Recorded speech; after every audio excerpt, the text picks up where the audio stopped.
KUHS, the stream, and this is the Weekend Boost. I am your host, Paul Lane, and the author of The Caregiver's Handbook, a self-help love story. If you're looking for a good read, if you're looking for an emotional read, if you're looking for something that'll make you laugh and make you cry, something that'll give you a lot of insight and information, something that'll give you a good standing edge if you ever have to become the caregiver, this book is a great resource. It's available through paullane.net. It's also available if you reach out to us at the station here. But this is the Caregiver's Handbook, and it is definitely a useful tool if you have a loved one who is ill. Guys, as you know, if you follow us at all, you know that our show motto is everyone's looking for a hero, and if you can't find one, be one. And today, I'm so excited to have the Jefe himself on the show, the guy that's really responsible for everything that you're seeing, every broadcast that you see. It's because of Henry's know-how. And Henry Archuleta is going to be joining me today. Mr. Henry, so good to see you. How are you, Mr. Paul Lane? Very good, very good. Like the hat. Oh, that looks sharp. I'm going to a picnic later, so I thought I'd get started early. Do you know where that word picnic came from? I do. Tell me. It's like from back in the day of the slave the days of the hangings. Yeah, yes. They would go to a hanging tree and they would literally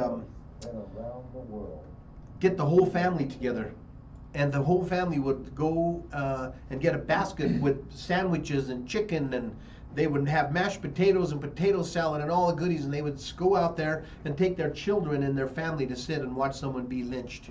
Yeah, and then they cut up pieces of this individual. Of the dead, deceased, and literally cook them and eat them. Yes. Yeah. What was wrong with that group of people?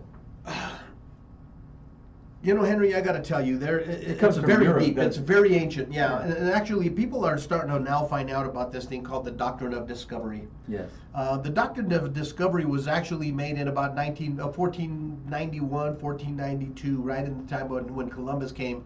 And Queen Isabella of Spain actually, and the Pope of Rome actually got together and made this document called the Document of Discovery. And what that was is it was even more powerful than the Manifest Destiny. Wow. And I'm going to talk about Manifest in a bit later, but it was more powerful for Christians or for people who were from the church. What did it mean? It meant that if you came to a land and it hadn't been subjugated, if it hadn't been conquered, then you had the right to conquer, enslave, oppress, and kill anyone on that land and take the land for yourself. And that's what they did. And that's what they did. Now, just to clarify this, you're listening to KUHS Radio TV with Paul Lane, and man, does he bring a plethora of history and stuff. I like to just listen to you, man.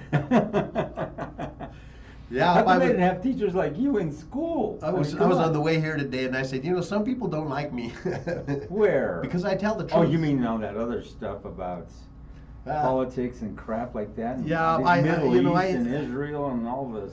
Yeah, but I have some very strong feelings about this. It's real. It's real. You and I come from the same era of how we used to have to fight to go to school. Yeah. Fight, protest, let us in school.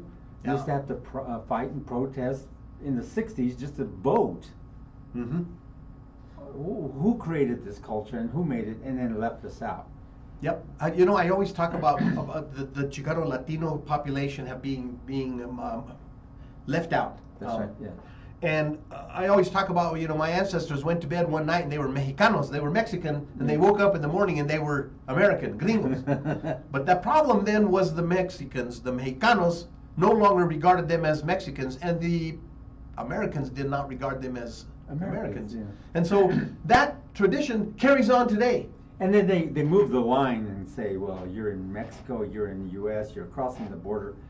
Like we always say, the border crossed us. The border crossed us. And so we've always been here. It's like, come on. And then they create this culture that we're supposed to be a part of, which we don't really belong. They should be like our culture, familia, family. They should make their own foods, have their own language. But no, they created this language that everything's silent. And then the natives used to say, oh, you speak with forked tongue. They did. Yes. Well, this side they would say one thing, this side they'd get you, enslave you, have these treaties where they would just actually, that meant nothing, nothing at all. And so we live this and we see it, you and I. And as we go through here now, we have our hands on something so unique here, and that's this media outlet that's independent. Able to reach unlimited audiences. Yes, and I sometimes feel like they jab at us. I can feel it. I know what's going on sometimes, and you can feel the jab. It's like, okay, but then all of a sudden we get this. I always call it divine intervention. Look at our studio now. Yeah. It's like, I okay. mean, you talk about expanding. I mean, if you guys have ever get a chance to come out here to 114th and Washington, you got to come see this studio. Stop in. And Channel 7 just did the same thing. Really? And they were showing off their studio too. Oh, yeah. We got new digs. Check us out. Oh, yeah, man. You just walk around this place and you can feel the next level. I mean, it's so much bigger. It's brighter. It's, it's professional. And like what you're saying, we're expanding with all new equipment. Yeah, So yeah. We're going to take the equipment up a couple more levels. And so there's a couple of stations that were bought out by Christian stations. And so what we're doing here is we're now pushing up on it. And you're still here, Paul. You've been here how many years? Over 5 years. See, and you've been really digging in. Everybody like, when's Paul going to be on? Wow. I go, we missed last week, because I have to explain sometimes why you're not here sometimes. And so I said, he's not here because he went on vacation, went here. He's got, commitments. He's got a life. He's got a wife. He's got all these cool things to go do. Yes. Thank you. Yeah, I do. Yeah, you do. And then you go to New Mexico and I get all jelly bean. Wait a minute, dude. What about me? Yeah, I tell you, we were talking about marginalized people, and back in the 70s, it was very, very pronounced. And you could go into any school, and you could see that the school in the inner city was very dilapidated. It was very run down. You could look at their books; their textbooks were all torn and falling apart. They would never issue a new book to anyone. And then you could go to the other side of town, South High School, or some of the more affluent schools, and you could see a completely different teachers, different lockers. You could see their gym was nicer. Everything, their grounds were nicer. It was a completely different animal, And what's interesting is they control the money, they control the politics, they control the teachers, the schools, the districts, they control everything. So how can you get around? They created it, so how do you be part of it? You can't. They keep you out. You try to create your own, they squish it, they bury it. Like, a lot of the blacks had that big, huge town where they burned it down. Well, yeah, they had the stock market, banks, they had everything going. Well, burn it down. And so Latinos are doing the same thing. It started with Paco Sanchez. Oh, man. And for some reason, I knew Paco Sanchez. My mom was friends with him. Yeah, and I used to always go around him and watch and see this thing when I was a young kid. And I used to play around with my mother on Sundays. And this is a long time ago. I'd call her on the phone and I'd have KUBO on their Canciones show. And I says, "Ese es canciones." I'd act like I'm a radio station. She goes, "Oh no, that ain't a good song." And I was just dreaming, And so this is a while back. Now look at it. Wow. It's real. And now we really have some Spanish language music. We carry all genres. We carry a show like man, yours. you guys tune in on Sundays. It's wonderful. I mean, Did you hear the Christian show now? It's like that follows the canciones. It's really good. It's like, man, they jam on that station. So yeah, Ernie, what's his name? It's Ed Perez. I mean Ed Padilla. Ed Padilla, yes. Mm-hmm. And he follows the Sunday show, and very, very good. Good Christian music, and go, and then you go through the week and you get wonderful talk shows. There's a caregiver show that's going on, or there was actually Lowell. Yeah, Lowell. I brought Lowell in. We Yeah. did that one. That was rare. Mm-hmm. Yeah, nobody does that. No other station does it. Nobody does it. And, somebody come to me and says, "How come you never done nothing like this?" Bang! Okay. Yeah. I got to do a show on caregiving. I can learn stuff on my show. We could keep this going, not all the time, but just enough to feed the audience of what they want to hear. So you would not believe how many people are out there caregiving for their wife, their mom, their dad, and the trauma and the internal emotions that are based upon this kind of thing are just trying on you. And they're scarring, their trauma. Yeah, their trauma. you know, I want to just explain No, go why ahead, why go. do you need this book? Why you need this book? First of all, you know someone who's sick or dying. I know you do. We all do.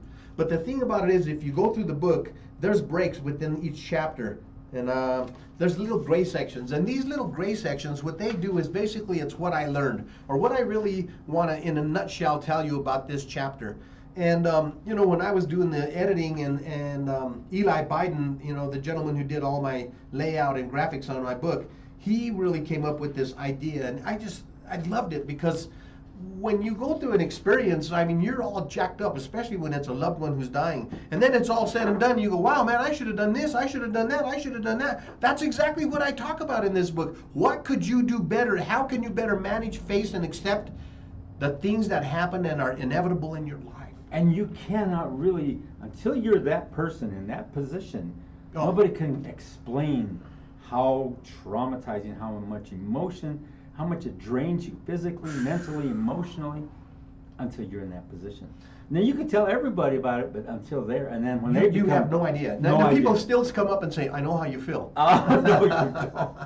Everybody feels different, Paul. And I was listening to you. I read some of your book and went through most of it. I thought, whoa, whew, what a drama-filled, intriguing book. Well, thank you. Yeah. It was, and you know it was. Yeah, I've had And pretty you- good reviews and pretty good And then you said you wanted feedback. to change a few things because of things, how you felt as you grew. Yes. And when you grow out of that, you feel so good at what you did for that person, and other people come to you, and like you'll have the family come to you and treat you like crap.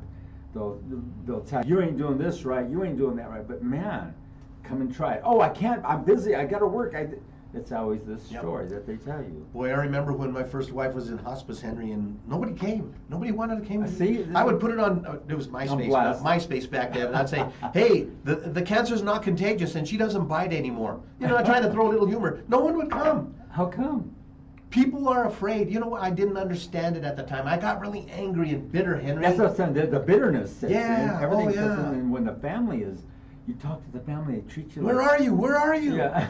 Yeah, I mean, it happened with my family, with my friends, and Everybody. And it wasn't until after it was all said and done that I realized that not everybody has a capacity to handle or manage or deal with seeing someone they know and love in a dying state. They can't take it. And then it's you- fair. It's not wrong. And you as a person understand that. See, that's why we had that show.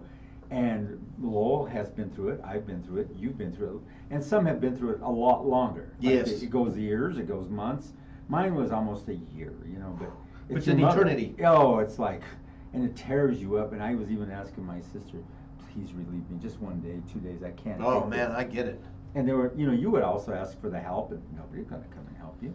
And you know, here's the thing: is if you have a loved one who is a caregiver, and you know that they're tied down with that person, and they're not ever allowed to able to get out, go relieve them, man. Give them a respite. They'll treat you like, what the hell? You're leaving mom, or you're leaving your wife, or you're leaving them alone, and You know, I was very fortunate. I did have some friends. who would come and help you out. Yes, yes. And there's people that you don't even expect to do that. No, my friends Val and Lisa. Yeah, Yeah, they they just just came and stepped up. they watched my cousin Eli. You know, but here's what happened, man. After it got so stressful, I'd have someone watch my mom, my wife, while I was going to get a haircut, and I'd be coming down Hampton, and I'd see Sheridan, and I keep going. I'd see Wadsworth, and I keep kept going. I saw Kipling, and I said, I better turn here because I'm never going to stop if I don't stop now. That's right, yeah. Because it was so hard on me. It was so devastating to know that when I got home, the woman that I spent 28 years with was laying in a bed in a dying state. Now, here's the thing about this, what we did, the caregiving show, Mhm. and that was a special show we did, and we didn't expect it to boost like that. Mm. You know, on Facebook, they won't show you nothing. They want you to pay for everything. But we can see it, you know. And we've seen it on all the other platforms that we were broadcasting on. How many people are suffering and going through this and don't know what to do and don't know how? And if there's a person like you with the book you have, because you have the Caregiver's Handbook right here. I wrote it. I wrote Yeah, the book. And so it kind of gives you an outline, kind of gives you a where-to-all of how to, you know, suffer from the pain, the trauma, the emotional, the physical, everything of what you have experienced, and kind of relate to it so you know what to do. It is. It's so true. I want to read just some of the Yeah. table of contents so you can kind of get an idea. What could I gain from reading this book?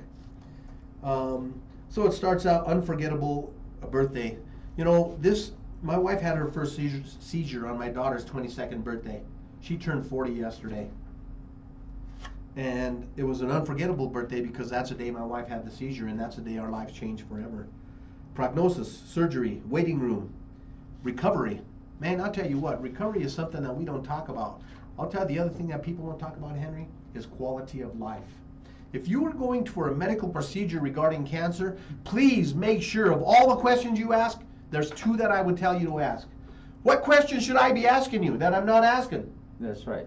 And what is the quality of life going to be after this procedure is finished? And see how you say that? There's other people not only with the seizures, but if they have, like if they have strokes, heart attacks, any of those things, what kind of life are you going to experience afterwards? Yes. And even that person, they tell that person directly, or if that person's incapacitated, they can't. They tell the caregiver. Yep. And the caregiver's just sitting there stunned like a deer in headlights. You know? Oh, man. And I know it got you good. Henry, I got to tell you, yesterday I finished a trust. My wife and I got a trust. And in that trust is called Advanced Directives and Last Will and Testament, Living Will. The Advanced Directives is for the health and welfare of you in the hospital. Yes. If I am incapacitated, if I can't make any decisions or even speak, I have a document called the 5 Wishes. And if you look it up, guys, order one. They're $5 worth $1 million. I got a 5 Wishes document that I filled out 2 years ago, and that tells what I want done if I am incapacitated. I don't want to be on a machine more than 72 hours. Oh, heck no. What's the point? I'm not. I've seen it. It's just to feed the big conglomerate all this dough, you know? That's absolutely. Mm-hmm. You know, I mean, there's specific things. I want, you know, if I'm in a place where I have to have, convalescent or, recovery, I want music playing out, you know. I mean, I want my wife to be the final decision maker. It's called the celebration of life, correct? That's right. Yeah, what the heck? Yeah, Man, I want to talk about that too, man, Henry. You know, so many times when someone dies, and I know my friend Fabian Benavides just died, and Dee's adopted mom, Erlene Archuleta, just died, and they were both buried one day apart. And I see so many people grieving so horribly over these deaths, and I want to just share this with you. If you've lost someone and you are hurting, and I know, man, I just went 14 years yesterday. My mom died, oddly enough, on my daughter's birthday. Oh, Lord. The same day my wife had the seizure. Oh, Lord. It took a long time to be able to celebrate that. Oh, Lord. But here's the thing: my daughter's still here. My mom and my wife, my first wife, they're gone. Yeah. And so, you know, my daughter, she's just such a wonderful light in my life. But here's the thing. If you've lost someone and you're in terrible grief, I don't care if it's a brother, a husband, a mother, a sister, whatever it is, please keep in mind that their death was a very short time in their life. Forget about that and remember the times you laughed, the times you hugged, the times that you smiled, the times that you sat at the coffee table and solved all the problems of the world. Or when you were in the cocina making tamales. Oh man, I tell you, I remember. Yeah, I tell you what. I look back and I remember the first time I made really, really good guacamole years and years ago. But the smell of it, and it's like and taste.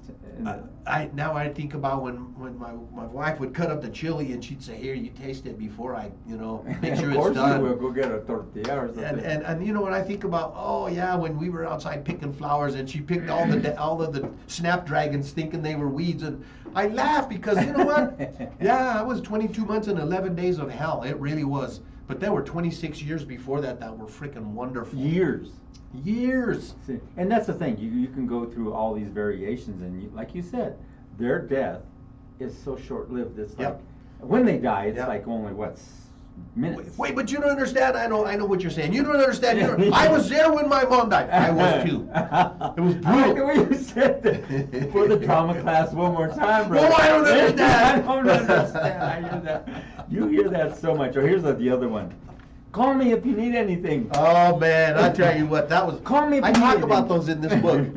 Yeah, and then they all criticize you. Hey man, your feet. You're doing this wrong. Oh, we're gonna call the authorities. You're not qualified. Who gave you this authority? Yeah, this is the thing, and they don't. And then call me if you need anything. Oh man. So you call them. I'm working. I'm sorry, I got too much. I got this going. I'm leaving town. I'm going.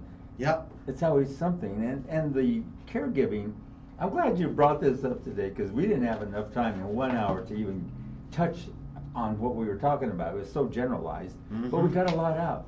And you're bringing more to the table now. It's so good. Listen to these chapters are pretty powerful, and this will really affect you. If you're in a bad state, man, listen to the title of this chapter: How to Alienate Everyone You Know. Done it, been there, done it. How to alienate them. A feeling like no other.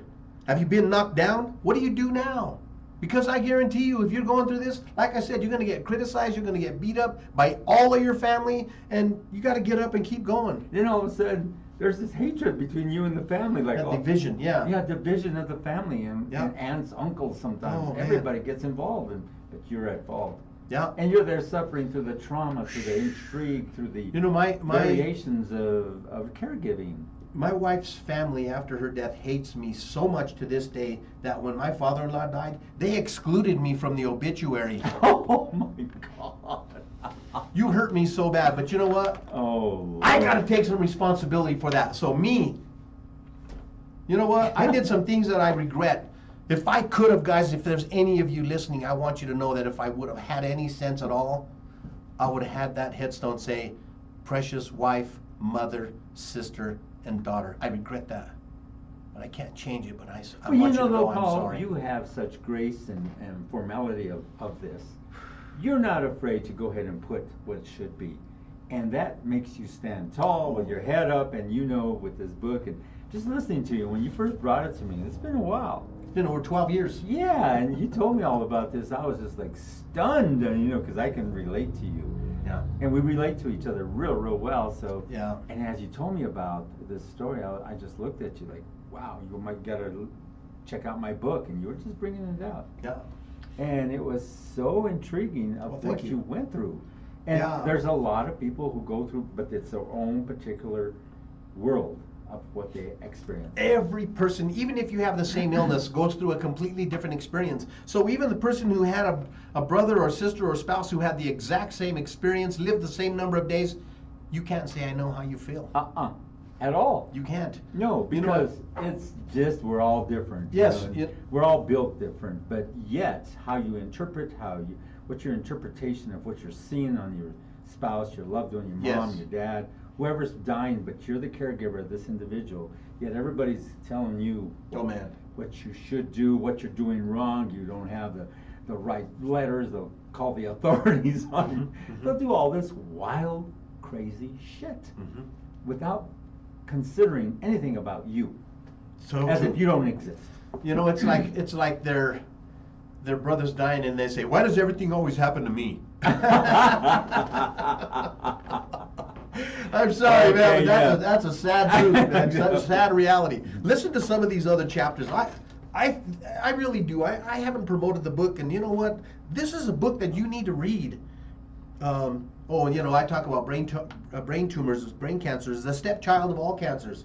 And now we're seeing it everywhere. But here's some things that I really like to talk about. Grief, pain, and depression. Ooh. Hand in hand, right? Oh man, I tell you what, I came to understand that there's different kinds of depression, I was under a situation. People don't know that. No. See, you brought this to a lot of the audience's attention. Yes. The variations of grief and what they do to you. Oh. Jesus. I have a section that's called Is There Life After Death? And what I did was I did a research on people who lost a spouse. And what happened after their spouse died. I knew one guy, Rich Maciel, who got married 2 weeks after his wife died. Oh, Lord. Serious? Oh, yeah. Wow. I knew someone else who never got married, who never dated in 22 years. The last time I spoke to her, had never dated another person. So grief, what about this one? This one, just while you got that open. Those who lose a spouse and they pass away a couple of weeks later. Yes. Because they're so grief-stricken. Because 1 year in the life of a caregiver equals 6 years of wear on your body. Easily, 1 year, 6 to 1. So figure 2.5 years what it can do to you. Yes. 1 year and a half. Yes. 3 years. Some people can only last 6 months. They put them in a nursing home and wash my hands of it. Never go back and see them. I have seen it so many times. Yeah, So you know the grief perspective, and so a lot of people don't. And I'm glad you're bringing all this up, man. You're like, Man. You're like an addendum to the show that we have. No, really. Hey, man, I got to tell you, like I said, yesterday, the 21st of June was the anniversary of my mom's death. And in 14 years, this is the first time I didn't go overboard with just, so much pain and grief. Yes. You felt because I was finally celebrating my daughter. I'm finally celebrating the one that's here. You were released. I released it, yeah, man, and it's a wonderful thing to become aware of, because it gives you the freedom to be more happy and to be more joyful and to appreciate the life with you, the person that you loved. Plus, who you are. Like Paul Lane stands tall amongst his whole family. Everybody looks at you now like they don't know how to address you now. No, because you stand so tall of what you did and how you got in there and with your wife, and no matter what she did, that was set aside. It's your life and who I love. Yeah. And who you are, and that's what counted the most. Yeah. The other crap is just, Yeah, but that book, static. that's a good way to put it. and sometimes you have to overlook those things, and life hands you that kind of stuff all the time. I don't care what woman you go with. Or man. Man you go with. Absolutely. It's just the nature of the human race of how it works. Some people find they're one, and even if they're with that guy or that woman, they still have to hook up and see each other, because it's just the way it is. The souls they were one and intertwined. They're bound some way. They're bound, and you can feel that with whoever you were with. You can say, "Man, I'm bound with you. I don't give a frick what you did or what they did or he did, or who the hell cares? Let's just take care of this." And that's what you did. And this book will blow you away. It's like, huh? Yeah, let me go through a couple of others. There's some. I think there's some really good topics in here. Oh, big time. But depression, man, I'll tell you what. When you start talking about, I talked about biblical depression, the depression of David. He would always say, "Restore the joy of my salvation." I mean, there was so much depression, biblical depression, and I'm not going to make any commentaries on what on that, but depression is such an amazing thing. Etiquette.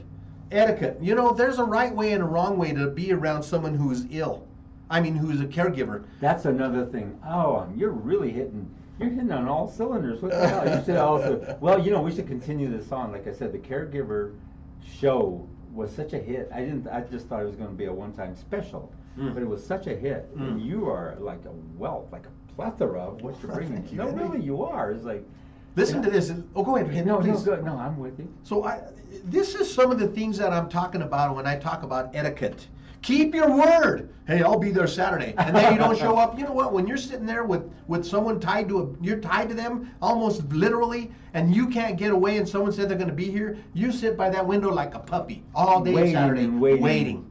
Just for that time to go out for an hour or two, just to go have a beer. Keep your word. Go eat a pizza. Go to see some music. Anything to kind of wash you of that stress, that emotion, that heart. Respite. It's called respite. Yes, and I like that. Yes. And if you don't get that, it will wear on you, like you said. 1 year is 6 years of wear and tear on your emotions, your mind, everything. And before you know it, you're like walking around like a zombie. You can't understand why. You're like metal on metal brakes, man. I call it too much tension on your springs. I heard you drive up. Listen to this one. Here's what you just said, Henry. You probably did. How can I help? No. Offer specific help. That's man, right. My cousin Eli used to come and he helped me rake the grass. I mean, he get in there and he didn't even ask me, man. I came home and there's Eli mowing my lawn. Wow. Offer to help. Your person who's a caregiver needs your help. Even if it's just a phone call to say, I was thinking around. What if I can't think of something to do? That's right. What about this? Or where they come and somebody out of the family or somebody comes and starts discrediting you because they're in the healthcare field, or they're a nurse, or they're this, they're that, discredits you. Oh, you got that over and over again. Oh man, I got accosted by 10 cops at Portland Hospital, dude. I mean, I got surrounded by cops with hands on their guns. I swear to you. They do you in because of what? Because someone falsely accused me at a hospice center that I fired. Yes. And you know what? I'm going to say their name now. St. John's Hospice. They're closed. But Tony Trujillo. I will never forgive you. I will never forgive you for what you did to me and how you made me feel. He was He was a so- social worker from the hospice center who Yes, made and- my life a living hell. And some social workers do not care. Who had no compassion. He was a former Or empathy. parole guard. Or, Yeah. Yeah. And so his lacking empathy, lacking anything for you, Oh, thought he was a doctor trying to dictate policy. trying to diagnose me. You know, I'm in a horrible way. My wife is dying, and he's calling me. You know, it's saying that I'm bipolar. It's like, yeah, I'm fucking bipolar. Excuse my language, Henry. No. But I'm All right. stressed out. I'm in a bad way. I'm not seeing straight. And I'm gonna knock you out. And the last thing I need is someone, coming over here and stepping on me and calling me names and falsely accusing me. And that's what happened That to me. happens all the time. It happens all the time. You That's why I put it in the book. Outside people Yes. coming to make you feel the worst you could ever feel and step on you while you're down and out. They It's kick so you, true. and they kick you. And I think it's the pain of the death of their loved one, their brother, their sister, their cousin. Or And brothers, they others, lovers, just not gotta- our son's former roommate. That's right. Couldn't say that one twice. Well, you said it pretty fast. I couldn't hardly follow, dude. Help them clean their house. Oh, you wouldn't believe what a help Oh, it was, my man. God. My sister-in-law Bertha used to come, and Kick Annette, ass. and man, they would come and clean my house and help me just vacuum the floor once in a while. Bring them a meal. You know what? Oh, that's a big one. My sisters, my brothers never brought me a burrito, a taco, a sandwich, a hamburger, a soda Even pop, or a freaking hello, how are water. you? Yes. And it's the hardest The thing is family the would closest not bring- ones to you will are the not ones who bring you crap on nothing. you most. Yes, how come? Because they don't know how to deal with the loss. And they're letting you do it. They but said, yeah, let they're him gonna- take it, yeah. And they're gonna. I'll come back criticize- when she's dead. Yeah. And I'm criticize sorry, the but hell that's how it out- feels from, you know, I'll from your come back when perspective. she's dead. Bring them a meal, guys. Bring them Just a meal alone, yeah. Yeah. You know what? I'm not big on cards, but when I would receive a card, it was so heartwarming and it was so nice And to during all read it that over and terrible over time. again, Yeah. yeah. And just say, you know what, someone cares about me, someone's grieving with me, someone loves me, someone wants me to live. You know what? Everything goes with green. Everything goes with green. Send them a check. You know what? I was in such a bad way financially. We were drowning, man. And see, you know, that's in my family too. You know, whenever somebody's passing away or near death or dies, it's always, here's some money. That's It does help. It does help. I mean, But you know that might be the only way someone can express themselves. And Yes. you know I don't know. I can't be around because I'm afraid, because I'm troubled, because I'm uncomfortable. and somebody Got comes it, and I just get say, it. here's some money But you know for what? gas Here's or whatever. Here, go to dinner. Yes. You know, here's a gift card. Go to Yes, go here's some go money. out to get Yes. some dinner on That's me. it, yep. And you know what? It's That feels- immensely helpful. Oh, that feels great. Immensely. I'm glad you're touching on all that. Everything goes good with green. Everything goes good with green. I'm using that from now on.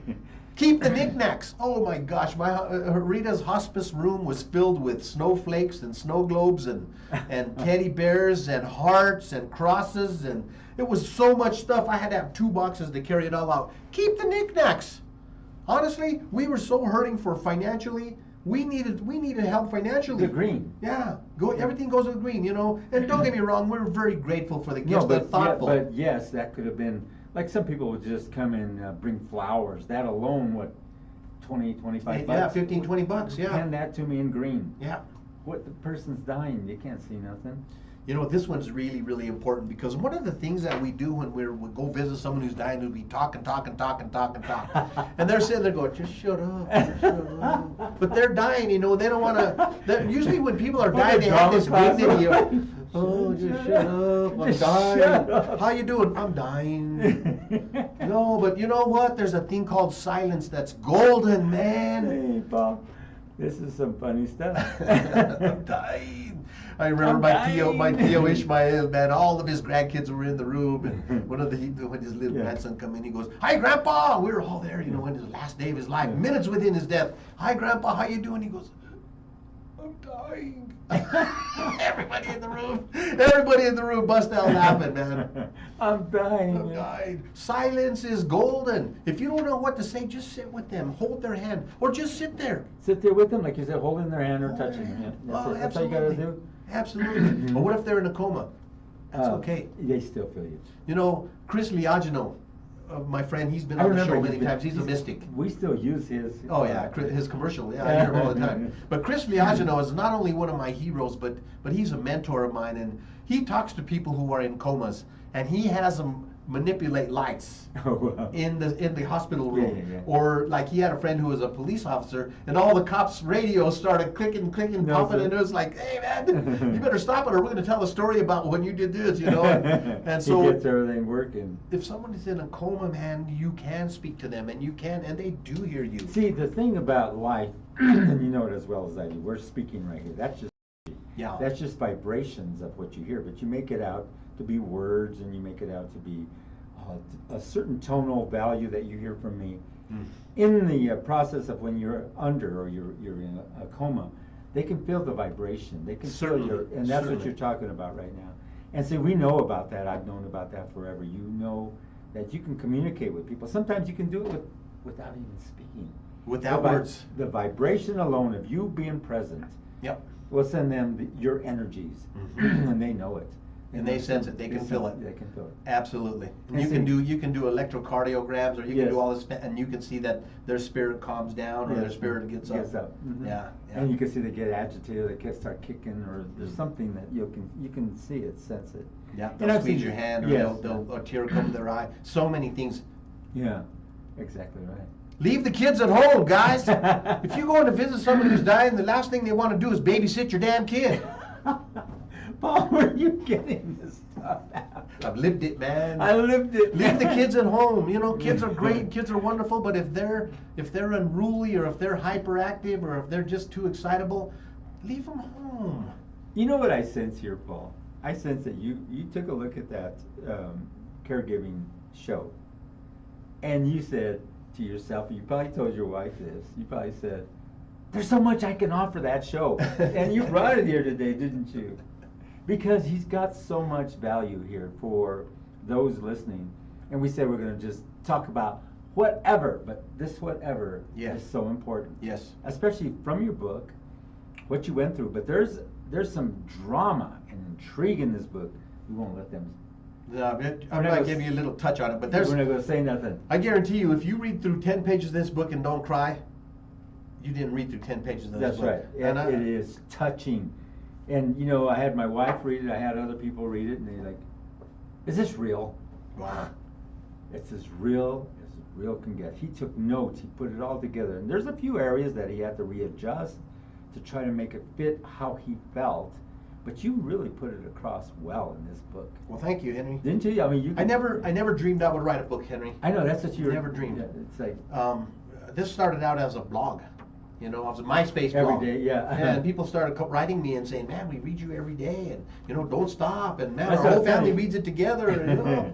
It's because you are with heartfelt and feelings that are unbelievable of what you're experiencing. You're putting it into a narrative that people can, you know, comprehend and in their own way and realize what you're going through. But everybody comprehends it differently. That's everyone's perception is different. Yeah, so when they read that, and they think, oh, well, what? Everybody's thinking differently. Well, what are you thinking about? What you know, because I'm that. And everybody's innocent in this world, but until when the truth is bestowed upon you, oh, man. Oh, my God, can that take you out? Oh, man. Oh, yeah. It really can. Here's another one. Offer to take their kids. You know there's a huge growth in people having colon cancer under 50 years old now? Yeah, I think it's got to do with this food. The bioplastics that we're eating? Yeah. The chemtrails that are in there? Or is it the crap that they put in our water? Exactly right. I don't know, but I notice that every time it rains, my grass dies now. And so if you go look at any grocery store, especially King Supers, it says food, drugs. Great big. Have you seen that outside their stores? Great big. Wow. Neon sign. Food, drugs. Wow. Yeah, you've never noticed that. I never noticed that. What a trip. Food and drugs. Wow. They go hand in hand, brother. Where do you keep the drugs? I just ate your stuff, and it was on a recall, and it kind of screwed me up. Yeah, here's some drugs for you. Help you out. Yeah. Hey, here's another one for spiritual people, but you don't have to be Christian or Muslim or Buddhist or spiritual. Pray. You know what? Prayer is a powerful medium, and powerful. It's so powerful that it can be measured with frequency. Pray. You know, even if you pray for peace. You know, here's another thing. When she was really at death's door, and everyone was praying, half the people were praying for her to live, half the people were praying for her to die. Oh man, it was jacked up, man. You know what I'm saying? Oh guys, I don't know what to tell you. Give Someone and asked take, me, right? how should I pray? You know what? Pray for peace in their heart. When you said she was near death, I'm going to ask you to kind of give us what you saw, what you were feeling. And a lot of people don't understand this when you're in that moment. Oh, man. And I always tell everybody this, Paul, and let's see if I'm right or if I'm wrong. You don't know when that time is coming, and when it does, it always hits you. It hit Paul. Paul didn't walk out and go somewhere else. Paul was right there and it hit you. Isn't that true? And everybody hits it. It hits everybody different, but it always catches the one that's supposed to be there. Yeah. And I've seen it more than ever. What you say is so powerful and so true. I remember the first time we put her in hospice, the doctors thought, even the nurses, everyone thought she would live to the end of the weekend. Yeah. She lived 7 more months. See? But during that 7 months, the nurses predicted her death within 24 hours, no less than 4 times. And you talk about a roller coaster, man. And so valleys and mountains and valleys and mountains. You need to really, You'd walk out of there like, whew, how much can I take? Mm-hmm. You feel like, oh, I can't take this. I can't take it. Yeah. But you stood with it. It was a rough ride, man. I tell you what. Look at the man it turned you into. It's like you're like polished. No, really, you're totally polished. Well, thank you. I listen to you. I watch the book. I read the book. I read the narratives. I watch you. It's like, where does he come up with all this wonderful stuff? Like on the Batman movie, where does he come up with all this wonderful stuff? Stop! No, Stop. Really. I'll give you half an hour to stop that. It's fun though, Paul. It's fun. Oh, here's a really good topic. What not to say. Oh, what Lord. not to say. One of the worst things people could ever tell me was, I know how you feel. That's the big one. Of course, there was also, I know what you must be going through, and everything's going to be all right. Each time someone would tell me they knew what I was going through or how I felt, I would want to tell them, no, you don't. I would often retort, how many times has your husband been diagnosed with a malignant brain tumor? I was very angry at that time. Yeah. You know, touch on the anger. So your anger is so misdirected because you have no control over the situation. Would you scapegoat? Yes, absolutely. And like if I walk in there, just hypothetically. Oh, I'd bite the head off of anybody who sometimes walk in the room. Yeah. I would absolutely. And I look back and I have those regrets, you know. Yeah, like, why did I do that to that person? And they were here to see me, you know. I'm certain that I've hurt people, you know. I'm certain that I offended people in my own grief and my own misery, you know, because it's true, misery does love company, and sometimes when we're in our darkest points, we want someone to be down there with us. And you know what's nice about this, Paul? You know, education. You have a good education. I have one. We can now convey all this good stuff that you have to offer, and I try to, interject what I have to offer of my experiences and everything I've been through. We've been through some really beautiful times in our lives, as well as, like you say, the valleys that you experienced here. Caregiving. The most difficult thing that you can go through, and only you know that point in time with your wife. You know, you can tell me, and I hear you, and I understand it. But I can't say, I know how you feel. Yeah. I can't say that to you, because I know you don't do that. Those are the things you're talking about right now. Yes, these are the things that I really want to convey, because if you, and you will, you will go through this time in your lifetime sometime, whether you're the caregiver or whether you're the patient, you will go through these things. And so this book is, not only is it a useful information, but it is a critical tool. It's a critical tool. It's an instrument for your survival. And I mean that when I say survival, because you're going to wish you died. There's days when you wish you were dead. That's right. You know, I like the way you said it, because there was a couple of days I told you I was begging my sister, please relieve me. I can't take this. Yeah. I can't take this. It's like your mom's dying there in front of you, and you got to give her drugs, that pain-killing drugs, and it's like am I doing right? Am I killing her? What am Yeah. I doing here? You know? Oh man, I tell you, you're going through so much yourself. I remember there was a time I went to the doctor. I said, I think I might be having Alzheimer's disease. The doctor laughed, says, your wife has died. You're going through all this stuff. Just calm down. Be kind to yourself. Yeah. Oh man, you know what? Take yourself for an ice cream. Now here's the thing: you have 2 daughters who can abandon you at the least when you don't need them to abandon. Inappropriate time, yeah. Inappropriate, but that happens. Family will abandon you. Family will just More common than not. Yeah, and then they'll treat you like you are dirt and treat you like even if you whatever move you make. Yeah, I was fortunate. My kids were really there with me through Well, it. this happens. The family, like let's say it's not your kids, Yeah. but your brothers, Your sisters, siblings. siblings Yeah. will Or come your in-laws. or your in-laws or Oh. outside people like this guy you were telling me about. Look at him.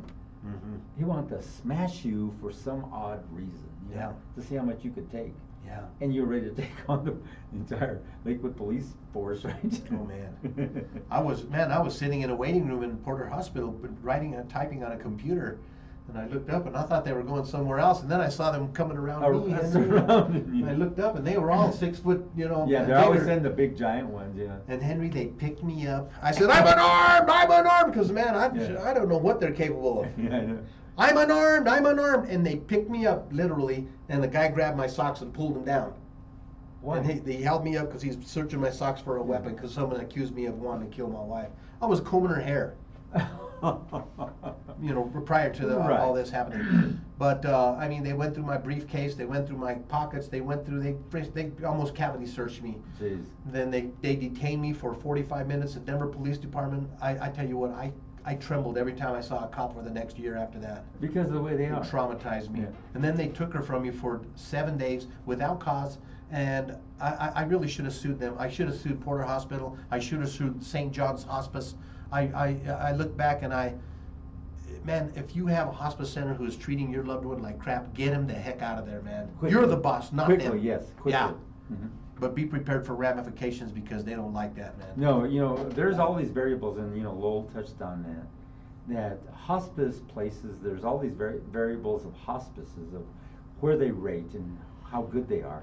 But they don't like to be talked about, and there's no rating system for them. So you don't know who's good or bad. Yeah. And they like it like you said, so that you don't know if you're taking them into a really crappy place. Oh, man. And there's a lot of crappy people out there that just do not do any kind of caregiving No. in the hospital. These people are employed there, and Not only that, they're so short-staffed that they typically aren't able to do that. and the kind of social workers that get in there like, who guided and left you in charge? Mm-hmm. You know, did you come off the street of San Francisco? Or Oh what? man, no doubt. There's some shady experiences that you have in Yes, one of those of just the places. social service people. Oh yeah. Now I will say this: Porter Hospice, I gave them a 10. Yes. I was very pleased, but I went back 5 years later, and the chef knew my name, and the administrator there remembered me. And because you're a good guy. I was there 7 months, man. Yeah. I was the guy. I was shoveling snow and helping to move beds. I should have been a nurse, man. Yeah. And see, that's the thing, like you had her in hospice, and some people do caregiving, the mom or dad or sibling, whatever, they want to die at home. They just don't feel comfortable in a hospital setting or any kind of, establishment like that. So you have to take them home. You got to get the hospital beds. You got to get all the stuff. Oh, the shower stool. Yeah. You have to get all of the stuff. You got to get accessories. somebody who knows how to bathe them, and you got to bring in your social worker, your nurses. You got to bring in everybody, and then on the side, the family's telling you, you ain't doing nothing right.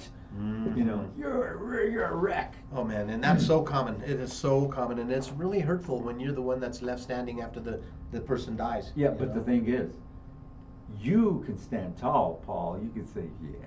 Yep.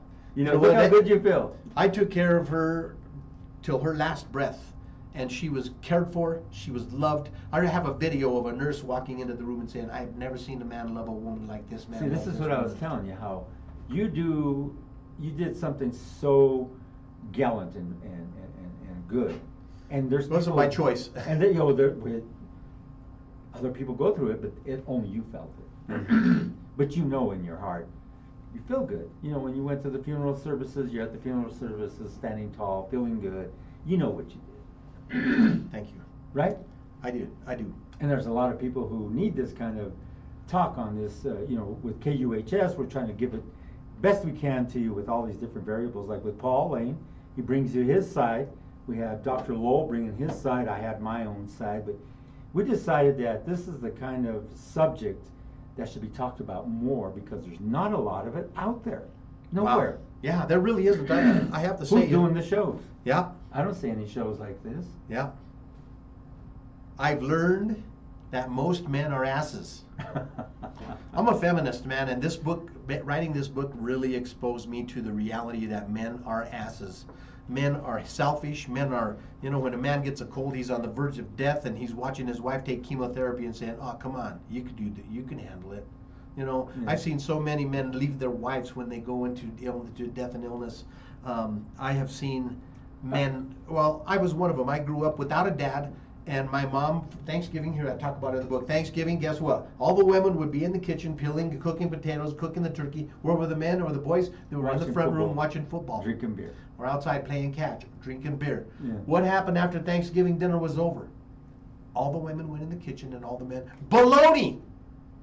You know what? A young man asked me the other day, give me some good advice. I said, cooking and cleaning are not exclusively a woman's job. I like the way you said that. My mother told me this one. Make sure to learn how to cook, clean, and sew because you'll need it. That's right. right. Why? Well, don't think it's only exclusive to the ladies. Right on, Mom. Right on. And I do everything. I know how to cook, clean. I know how to sew. Yeah. I know how to do it all. Yeah. And they want me to cook. Hell yeah, What do you want? You want tortillas? Yeah, you want some enchiladas? You want some chile verde? What do you want? Oh man, Yeah, I made a batch of menudo on Monday. Oh my gosh, Henry, I'd have brought you some, but we ate it. Okay, Paul Chapman. He tells me that all the time. He goes, I made some chile rojo. I would have brought you some, but I ate it all. That's what he tells me all the time. Forgiveness and closure. You know what? One of the hardest things about when it's all said and done and you're putting your loved one in the ground, that closure. And so many times we walk away from the graveyard and we have that open wound and we're not addressing it. We're not going and saying, you know what, I'm hurting. You said something to me that hurt me, or I said something that hurt you. You need closure. When the end of that life is ended, you need to move on. Only one body goes in the ground, man. You know what, I gotta just interject real quick. If you take a look to your left side up there at the very top, you sure have a giant audience. 4,088K. Holy cow, is that what we have right now? That's right. Oh shoot, I was looking up here. No, that's every second 10 people. Oh man. 4.88. You almost have 5,000 people listening to this show. But we pushed it. We pushed it somewhat. But when you say talking about whatever, everybody wants to say, okay, what are you guys going to talk about? Yes. It's all over this planet. Well, we thank you so much for joining us, guys. Yeah, everybody gets on your show with different types of devices that a lot of older stuff, Windows 10, Windows 7, other parts of the world, not everybody has an iPhone 13 or all the new stuff that's out there. Mm-hmm. They're older machines, but they still get on with us. And we had it wide open for a while, especially on X, which is formerly Twitter. And we had to close that up, but can't make no responses or anything because we're getting all these ladies showing us their boobies and doing all this crazy stuff that they just want to be on, Yeah. The 15 minutes of fame. Yeah. 15 seconds. 15 seconds, yeah. So we had to close up some areas, but what happens now is they hit our emails or they hit other areas. And what we have now is really slick. And I have to say, this is so funny. We have AI communicating. So we have about 5 to 9 different AIs that will talk to you, and it recognizes the type of words that you're using. And this one time I was watching this lady carrying conversation continuously with AI. Yeah. I was like, because she would say something, it would respond, but very generalized. She'd respond again, it would generalize, and finally it so it spits out an answer? Yeah, there's 8 different answers to the words they're using. Then finally says, let me get somebody to help you, which it sends a message to me this person needs to be talked to. That's where I really interject, and a real person comes and I start texting them back, or email or DMs or wherever they're at, because there's so much of it. There's no way we can keep up with this. So with AI, it's really helped us considerably. It's really neat. Wow. It's gotten so advanced. It does commercials for us. I noticed. I listened to the station, and it's like, well, listen to Henry, man. All these and they have different accents, different and voices. accents and voices. It sounds real, like This is KUHS. Yeah. It's like, wow, Henry got a British girl in there. A British girl. Well, it's good because people relate to us, and if you go to our website or you see Peter Hatton in Europe, you'll see all the different people, doing shout outs to us and saying hi and thank you for having us on your station. And you don't see it in the in our normal channels. You got to go actually to Peter Hatton's site, and you'll see it all laid out. Everybody's hitting us up. It's really neat to see that. Yeah, it's really cool. Wow.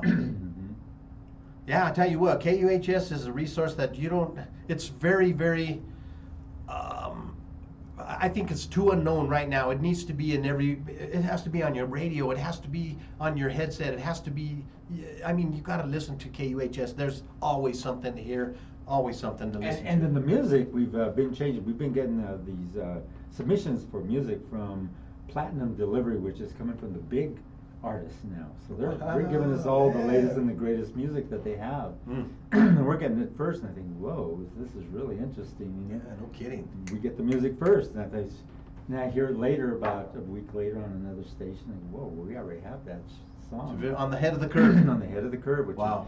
They call it Platinum Delivery. I go, what is Platinum Delivery? And I opened it up, it's their music, and it shows me their name, all their history, everything about them. Wow. I go, this is so and so. This is so. They're big names. So it seems like every 6 months or so, KUHS just elevates to a different level. It just keeps going. Just keeps elevating. And it's people like you who are inside KUHS pushing too. Well, thank you. What you brought today is like, I was so surprised because you actually took over into something. We just went generalized the other day with Dr. Lowell and myself on caregiving. But you touched on a lot of different points and things that should have been touched on, but we only had an hour, and we're trying to move along as quickly as we could. And you brought a lot more, and this kind of says that we should have some more of this. I love talking about this, and I got to tell you, after I wrote the book, it kind of got. I was afraid to be pigeonholed. You also brought some stuff here. Oh man, yeah. Well, let's get after it. Well, let's talk about it real quick, guys. Well, we don't have to talk about it real quick. We'll take our time. We will take our time. Paul Chavez ain't here anyway, so we're gonna eat up a little of his. Pablo, get in here. We're eating some of your time up because you're not here. So, a lot of you know that I have a practice where I'm becoming a healer. It took me a long time to admit that because I don't have formal training, but I've read more books than most college graduates on the topic, and I have a service. I offer a service that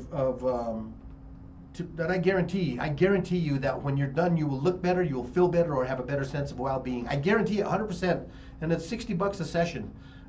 It takes about 45 minutes to an hour, depending on your needs, and sometimes it'll go a little bit over, but man, I gotta share some of the new stuff that I just got. This little mask right here is the coolest thing I ever saw. Look at this. It's got 6 different light lasers, and each one of these has a different healing mode. Look at that. There's 2 different blue lights. There's a white light, and then it goes back to red. So this is a mask. You wear it 10 minutes a day, 4 days a week, and then you do it for 4 weeks, and then you put it away for a few months. But that is one of my newest things that I've been using. Now, does it take away my ugly?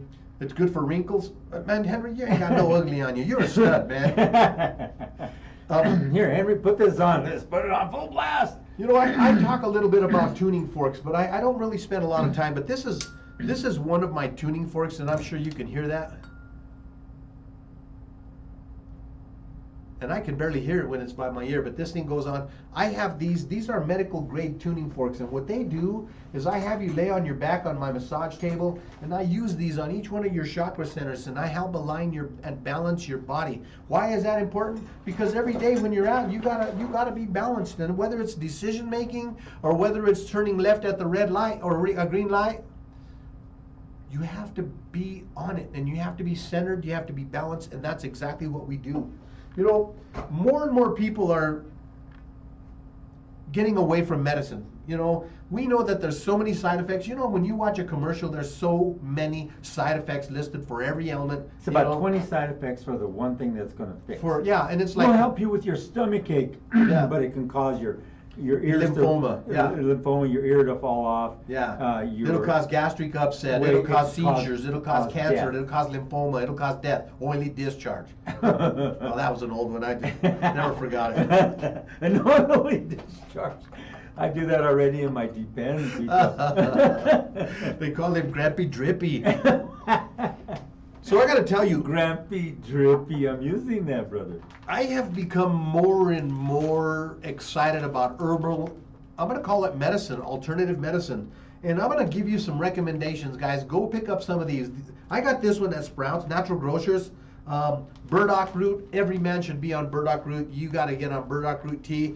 Drink it about three or 4 days a week. It's very good for all different kinds of things, including cleansing your blood. It's good for your man stuff. It's very good for your stress. Stuff? Good for man things. Your man thing. What's wrong with the man thing?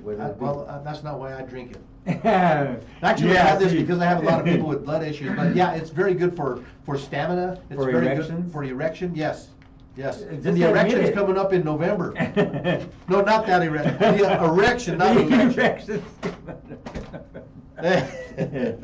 Hibiscus. Oh my gosh, guys. This stuff, when you put it in hot water, it turns your water red. Are you talking about making biscuits? Hibiscus. The hibiscus. I'm calling you a biscus. Hibiscus. Hibiscus flower.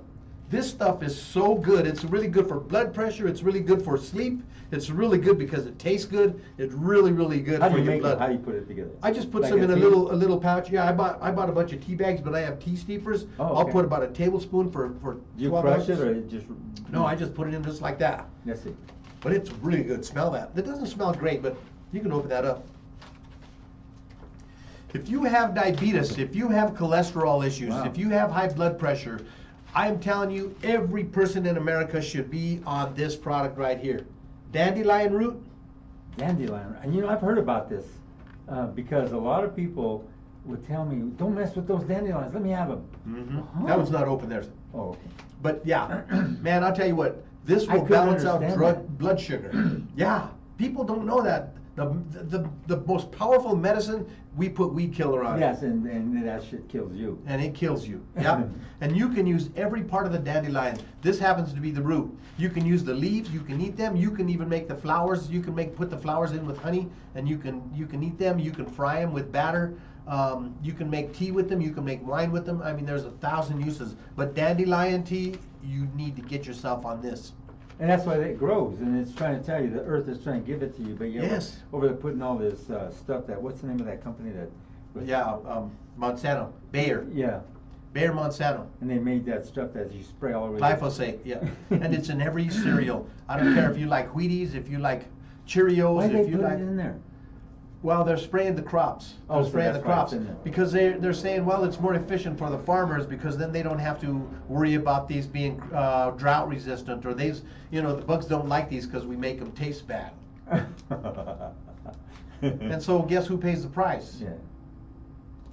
Elderberry, oh my God, everybody should be eating elderberry. I just finished that one. I used mine to put them in a jar. Elderberry tea, it tastes good. Oh, you use it like a tea too. Yes, I make this in a tea. You can grind this up. All these you can grind them up and put them in capsules if you want. Oh, wow. I have some clients that like them in capsules, so I'll do that instead of teas. But elderberry, man, it's great for colds, it's great for flu, it's great for your blood, it's great for your general health. Super antioxidant. Elderberry is really a medicine of the future. Here's one that I really got for fun. This is really a joy. Blue lotus. Wow. It's hard to find. It's even blue. It's blue. Mm-hmm. You can smoke this, and I did.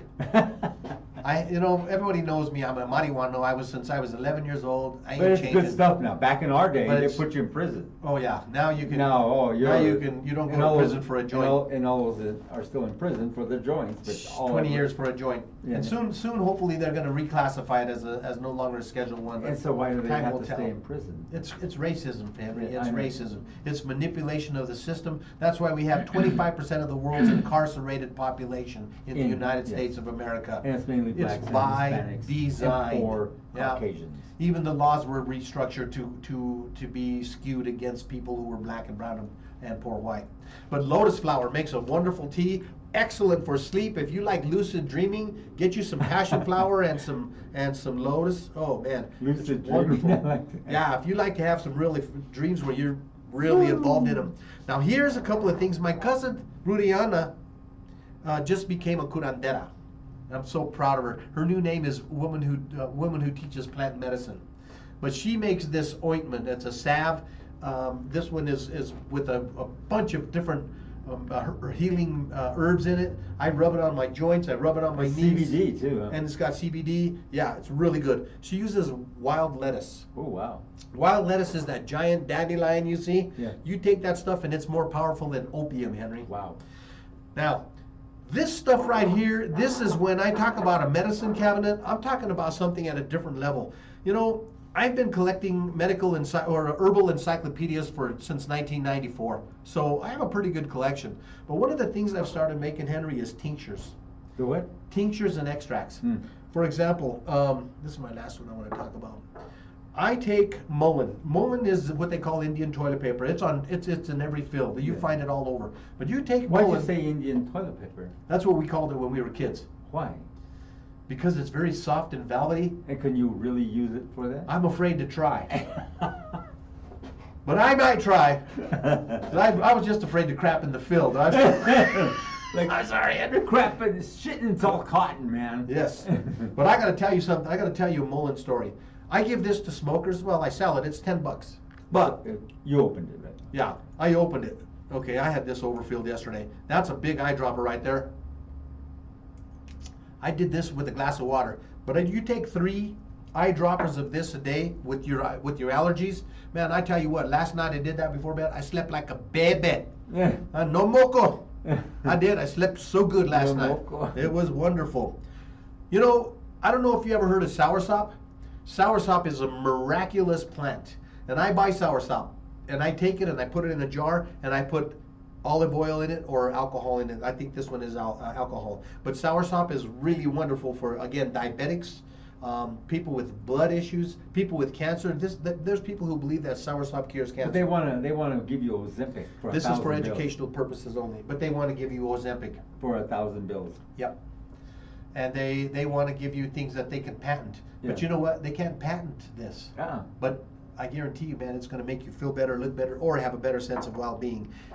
People with memory issues are very, very frustrated right now. And then you're looking at me when you say that. People with memory issues. Henry issues. Sorry, Henry. No, but seriously, it's a big problem in our country, and it's a problem worldwide. And did you know that 100 years ago there was no such thing as Alzheimer's? There was a rare case of dementia. This is what I was telling you about. Yeah. How there's all these different things that have come about. Yeah. That food, drugs. Yeah. Why? And well, there's an all this agenda there. Alzheimer's and there's all this dementia. Yeah. All just. And you know the most common thing you find in the brain of Alzheimer's patients? Aluminum. And they put that in everything. And now they're telling us that Alzheimer's is diabetes of the brain. Jesus. But you know one of the most powerful activators of brain tissue is rosemary. Wow. Yeah. So I have a rosemary blend that I make up. It's actually not a blend. It's straight rosemary tincture. But I take that and you can put that in a glass of water and you where can do you drink get it. that at? I make this. Oh, you make that rosemary. I make all this stuff. So if you're having memory issues, take some rosemary, put it in a jar, cover it with alcohol and put it in a cabinet, or put extra virgin olive oil on top of it. Fill it up, mix it up, put it in a dark cabinet for 6 weeks, and then you take it out and strain it, and you have medicine. I want to ask you a question. You mentioned virgin olive oil. Yes. How does it get that word virgin in front of it? Ugly olives. So they don't ever get laid. Where they get virgin wool, ugly sheep. Where the land where men are men and sheep are nervous.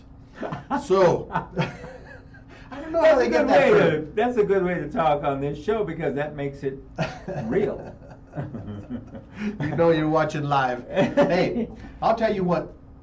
I do not like taking antibiotics, Henry. I don't take them. I avoid them at all costs. Why did they even create those? Well, they have a place. They have a, you know, there's diseases, illness, bacteria, viruses that have to be killed by something, you know. And so they have a place, but I prefer, but the problem is that it destroys your flora. It destroys all of your gut health. And you know what? It causes constipation. There's all kinds of side effects to them. Jesus. Not only that, it creates superbugs that can't be killed. And that's real. And that's some real stuff. That's some real Yes. stuff. You So- see all these people coming up with all these. That's why they have these drugs on TV. Oh man. Take Zozamba da da ba ba bum. And they come up with all these different names for it, and Yes. then all those side effects. Oh, and it's endless. The side effects And are endless. each And the day is- FDA approves this. Why? And then each week or each 3 weeks, there's a new drug. What the hell is? Well, you know what? There's even people who are paid to sit around and name new diseases. You got restless leg syndrome. Let's like you know, they make all this stuff up, and you know what? They sell you products to get. Well, you got Peyronie's disease. I was always crooked. That ain't a disease. Anyway. Peyronie's disease. Well, I never had that problem. I see straight. Russell, the one-eyed muscle, can see straight. One-eyed muscle.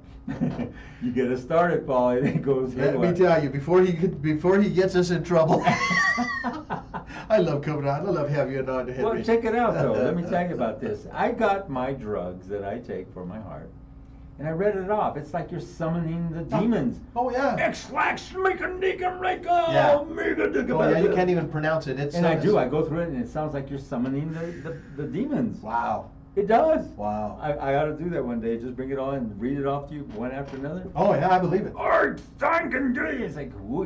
Yeah, so you can't even pronounce it, much less read it. Yeah, it's just like, whoa. What is this shit? Who makes this stuff up? Who invented this, man? They got a really good vocabulary. or they don't. I'm going to share with you a really powerful antibiotic alternative. It works on pretty much every time I've gotten a sniffle since I got this. Well, I have this ion charger that you see me wearing every week, but this really, I don't know if it's this or this, but every time I get a sniffle, Dee, my wife, gets a sniffle, we break this out. This is olive oil with oregano. Oh, yeah. And that's all it is. I take oregano, pour olive oil on it, and I let it 6 weeks in the cabinet. I strain it, take it out, put it in eyedropper bottles, and I tell you, this is the most wonderful. It doesn't hardly smell. It's not real powerful smelling, but it doesn't taste bad either. You can put it right under your tongue. It doesn't burn. It's not uncomfortable, and I tell you, it's really, really, really useful. It's really effective. Now, let me tell you about how I live. I put nothing in my body, hardly anything, just the stuff for my heart, which is necessary for the pellets, and everything else, nothing. I don't take no Bayer, no Advil, none of that crap. But I eat the super hottest chile I can get, like serranos all the time. But the serranos are so much vitamin C and all this good stuff. Yeah, capsicum. Yeah, and I see all the stuff coming out I don't know what that is. Those demons coming out. Can I do that? Yeah, these demons coming out of me. It's too hot in here. Boom, they're gone. It's true though that hot chile has always helped me. Yes. When I had COVID, I was eating the hottest chile. Oh yeah. And They're finding out more and more about cayenne. And yeah, cayenne was just kicking its ass. Yes. You know, like that. Yeah. Man, if you have high blood pressure, there's another one. Get some cayenne, quarter of a teaspoon, put it in a Yes. glass of water. It's a little uncomfortable, but drink it. Your blood pressure, you'll see a change in your blood pressure immediately. I went to the doctor just about 2 weeks ago, and they were looking at my blood pressure. They were like, "You have the blood pressure of a 25-year-old." Yeah, you're saying that. Yeah, I was like, why eat that chile, man? There was a hip hop show. They brought in all these wings, and they were having all this different hot stuff, you know, the wings. Oh, wings, yeah. And it was they were using it to promote this store or whatever, as a wing store, and it was they were going to see who can eat the hottest one, right? So they sat me down and gave me the hottest one. I was really chucking away, and they were watching me. I was eating all their wings. They were looking at me with this funny look. What's wrong? Is that how you got it? Yeah, that's what I told them. This is it. Where's the what's the real hot little yellow ones? The chiles, real hot little ones. Not the habanero. That's Habanero. Oh yeah, those are hot. Those are hot. Yeah, I said, "Where's the habaneros?" Then they were talking, dude. Hey. They're just stood looking at me, and they looked at all their wings were gone. And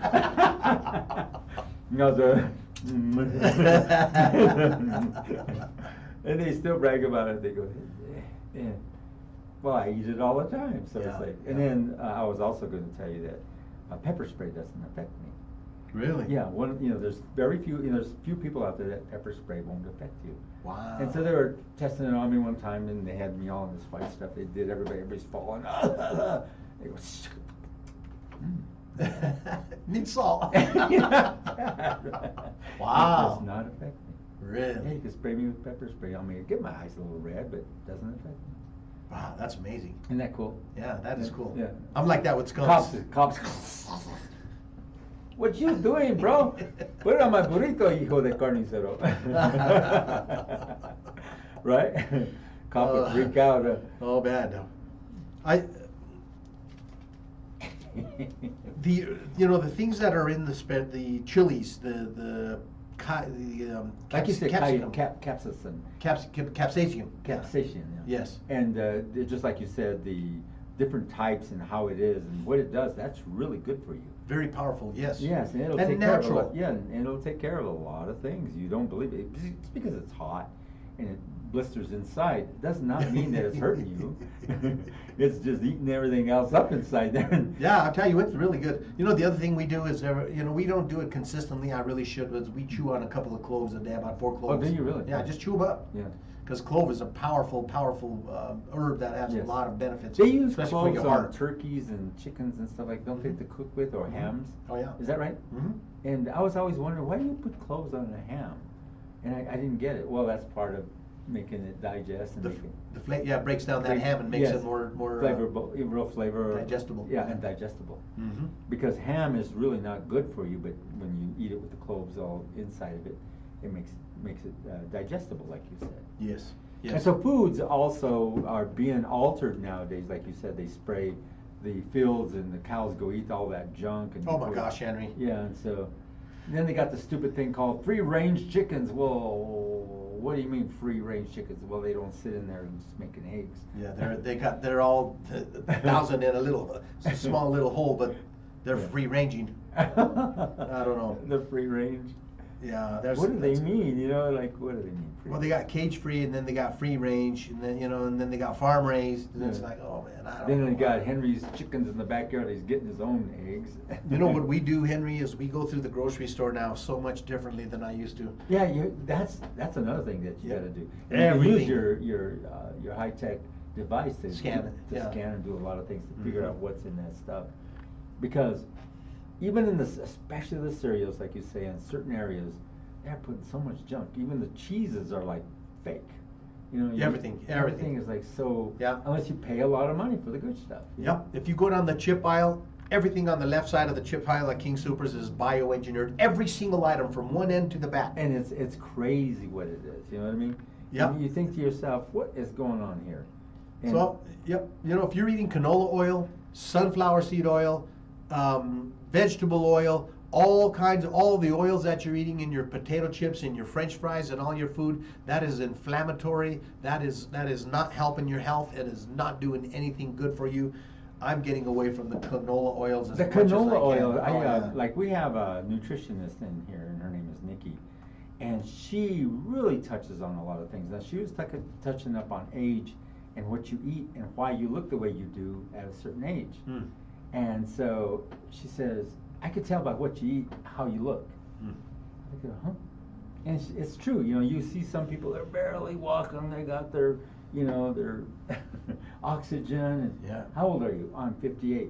I know. You see what I'm saying? It's like, and then you got we're just hustling up, always going, kicking ass, and you're taking care of yourself. Because people don't take care of themselves. They go, stop off at McDonald's, give me the Big Mac and give me 2 orders of fries and that. Did you know it takes 7 days? That Diet Coke. Diet Coke, yeah, aspartame, a little aspartame. That'll eat up rust off your bumper. It takes 7 days for you to clear the oil from an order of French fries. Yes. From your body. Of that junk that they have. Of the hydrogenated garbage in the oil. Yeah. I mean, it's terribly, it's killing us. It really literally is killing us. And it's how to eat right. Like you said, you made menudo. I just love the hominy. Mm. The other part, I just don't. You don't like the tripod? I cut mine real small so you don't see. You're eating it whether you like it or not. Oh, that's part of the experience.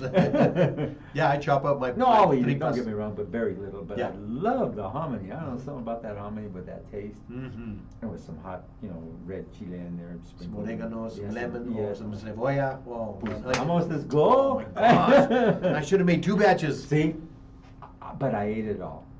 Okay, Paul. Both Pauls give me that. But I ate it all. You know what's so funny is his brother, Danny, bless his heart, rest in peace. I used to bring, over at the other studio on 115th, I used to bring all this chile that I couldn't pack in my freezer into that refrigerator and put it in the freezer. Mm. I had like about 9 packages of hot chile in there, right? And I thought I was in safekeeping. And one day I come in there and I was like, I'm down to 5. What happened? Oh no! 4, I went in there, Danny, were you in my chili? Yeah, bro. Well, who said you could? It was there. It was there. Huh? He was one of those rare exceptions. I didn't mind it. I didn't mind it, but it was so funny.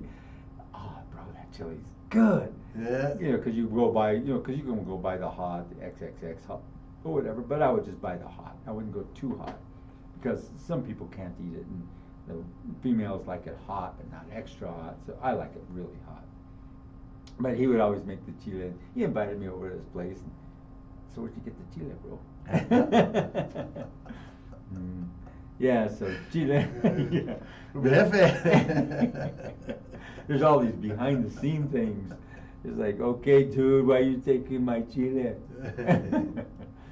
So guys, what are some of the other foods that you would recommend that people eat? That because we talked about free range chicken. Well, they're now saying that any deli meat is harmful for you. It says carcinogenic or worse than smoking cigarettes, and that includes bacon. And I love bacon, but sliced ham, sliced turkey, sliced chicken. It's funny you're saying that. I buy the more expensive one. There's only about 5 real cuts in there, and it's folded up. It's like made in the bag, but it's not the other kind that's what do they call that, packaged? Processed kind. I don't buy nitrates, nitrites. Yeah, I buy the other one, but still used to have that issue. Now I do buy the bacon that's the 17-second one. Have you tried that? No, I don't have a microwave. Oh, you don't? I don't have. You don't microwave it? No. So what I did is I popped the bacon in there so I don't make a mess. 17 seconds. We're done. Really? It's ready. Wow. And then if you want it crispier, just go a little 20. 18. Yeah. We buy the sausage like that. But I don't need a lot. Wow. One strip and that's it. But I like it, but I'm not supposed to be hitting it. But you can microwave it and it's done. So no mess, no nothing. Unless you go outside on the. And I love that. Paul Lane's got, so just so you know, he's having breakfast on his flat. No, he's not. I love that flat grill he's got. Oh my gosh, man, I'm telling you, that's a game changer.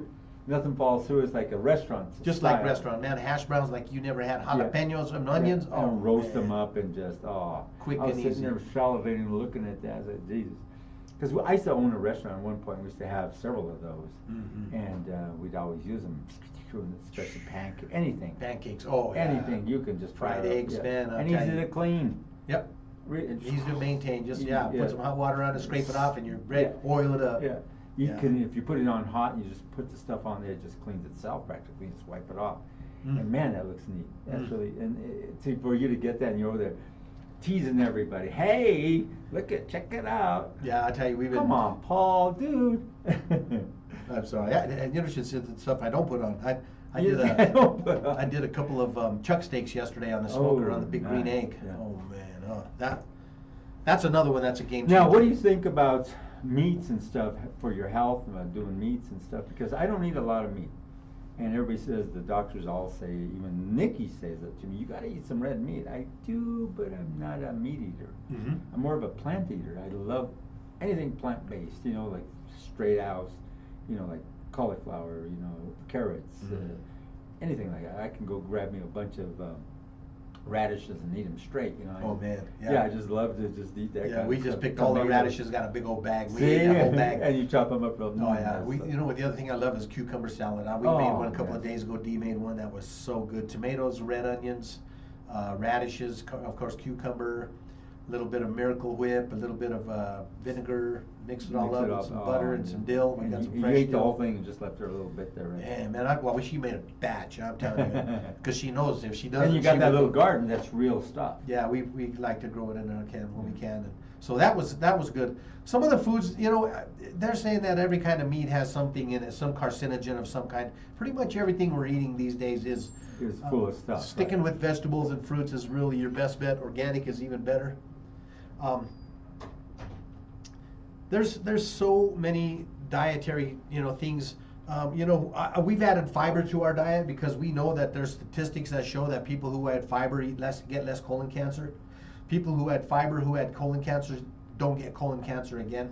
So we've added chia seeds and flax seed, and then I put the 3 fiber blend that I eat sometimes. And so, man, we're eating that stuff up. That's what Nikki says. It's how you eat, and she was talking about age and how you eat. Mm-hmm. And she said, you'll see people who eat right. They walk around tall or straight. Their face glows. Hair is not turning. And I go, this color. Copper. Yeah, it says a certain color because of what they're eating and how they're eating. Yeah. And some people eat so poorly they don't care. Like you said, they'll go eat those Big Macs that are fake food. Yes. Yes. And all this other crap, but that's just the nature of the beast. And then these nuggets, what's in those nuggets? Oh. Beaks and hair and Oh. and their claws and Yeah. their eyeballs. They just crush it all. Yeah. up. Yeah. They just crush it all to bits and then they fry it up. I've seen the video of the paste that they Yeah, make. It's that's like, right. oh. And then, you know, I love McRib. I don't eat at McDonald's at all. Yeah. Since October 7th, I'll never eat at McDonald's again. Just a note of that. But McDonald's is now, there's been people who have sued McDonald's because they said that their food is not consumed.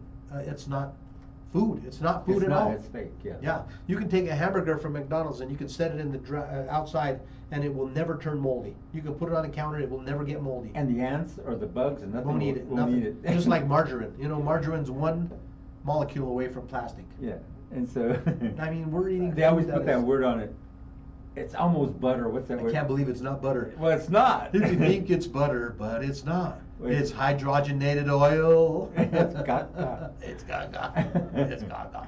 You know, I've been shut down on Facebook because I talk about the fluoride in the water. I filter every drink of water I take, and I charge it with my terahertz charger. Now I got moon charged terahertz filtered water. Man, when I get home, I'm going to be drinking that. That's what why I you're got. glowing. My coffee today. Yeah, I'm not pregnant. You're pregnant. I'm not pregnant, but that's what I'm drinking today. My moon charged coffee.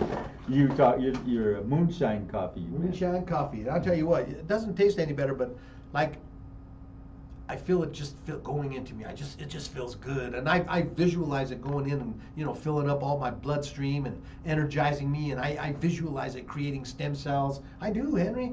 You know, I've been bone on bone over 2 years on my knees. That's what you were telling me. And I'm walking around without a cane. The stuff that I do, the stuff that I use on you when you come to my house, it works, man. When you come to my house.